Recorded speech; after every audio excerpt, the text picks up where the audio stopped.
গরম ভাত, ডিম ভাজা আর নতুন আলু ভর্তা। একটা আলু ভর্তা দিন। রাস্তার দোকান বলে কি হবে, ওদের খাবারটা আবার একদম ফ্রেশ। ব্রেকফাস্ট করেই বাসা থেকে বের হয়েছিলাম।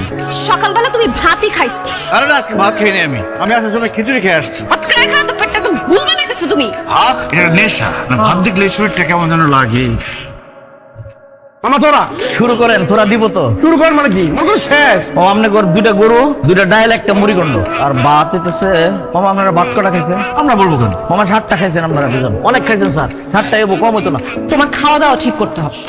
এগুলো কি অর্ডার করছেন? ফ্রাইড রাইস অর্ডার করতে? ফ্রাইড রাইসের ভাত তো একই জিনিস। একটা ভাজা ভাত আর একটা সাদা ভাত। একটা ভাতের জন্য সবাই এত কাজ করে, এত কষ্ট করে, আর সেই ভাতই বন্ধ করে দিলেন। দিনের বেলা 4-5 বার করে ভাত খেতাম। ভাত খেতে পারবা না তুমি? ভাত না খেলে আমার ঘুম আসবে। আমার পেটে একটা বড় নৌকা ঢুকছে, আমি যতই ভাত খাই নৌকা ভরে না, সবসময় খালি থাকে, পেটের মধ্যে ব্যথা করে। ফার্দার তুমি যদি আর ভাত খাইছো না, দেখো আম ডান। ভাত কোনো খাওয়ার জিনিস হলো? সাদা সাদা ভাতের মধ্যে কি আছে? তরকারি ছাড়া ভাতের কোনো দাম আছে? খাইলাম না ভাত। আমি 2টা রুটি আর সবজি, এর বাইরে আমি নাই। আমি এখন থেকে আর ভাত খাবো না। আমি ডায়েটে আছি, আমি কিছু খাই না। স্যার আপনি কি বলেন স্যার? আপনি তো আমার থেকে ঠিক স্যার। আমি দুপুরে ভাত খাই না, আমি শুধু দাওয়াত খাই। আগামী 1 মাস আমার দাওয়াত থাকবে। জ্ঞানটা কি স্যার দেখছেন আপনি? জ্ঞান শুনলে তো শান্তি স্যার।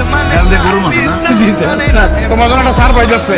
স্যার স্যার স্যার আপনি বলছেন স্যার? কাচ্চিতে হারিয়ে ভালো লাগে না। আমি কাবাব, বিরিয়ানি, কাচ্চি, তেহারি যাই খাই না কেন, রাত্রেবেলা ভাত না খেলে আমার ঘুম আসে না। ভাত নিয়ে আসেন।